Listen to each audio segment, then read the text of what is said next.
ক্ষুদিরাম চট্টোপাধ্যায়ের ছোট ছেলে গদাধরের তখন সবেমাত্র জন্ম হয়েছে।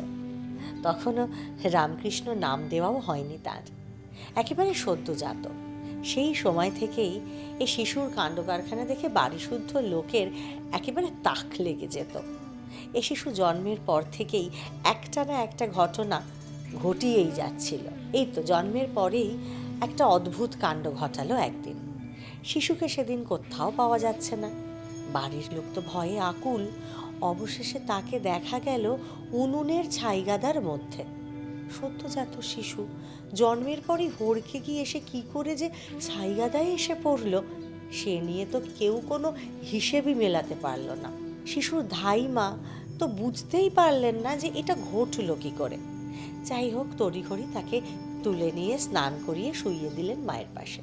এর কয়েকদিন পর আবারও একটা ঘটনা। সেবার কিন্তু গদাধরের মা সাংঘাতিক ভয় পেয়ে গিয়েছিলেন। গদাধরের তখন বড়জোর 3 মাস হবে।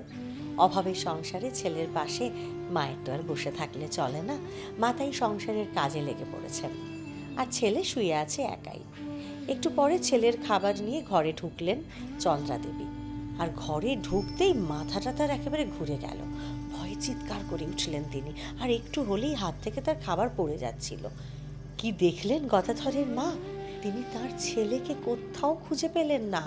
চাদরের ওপর যিনি শুয়ে আছেন তিনি তো একটা বিরাট পুরুষ, পূর্ণবয়স্ক, বলিষ্ঠ দেহ, উজ্জ্বল গায়ের রং, অনিন্দ সুন্দর মুখ। কে ইনি? কোথা দিয়ে ঢুকলেন? কারণ ঘরের দরজায় তো চন্দ্রাদেবী নিজে দাঁড়িয়ে। তাঁর চিৎকারে ততক্ষণে ছুটে এসেছেন গদাধরের ধাইমা।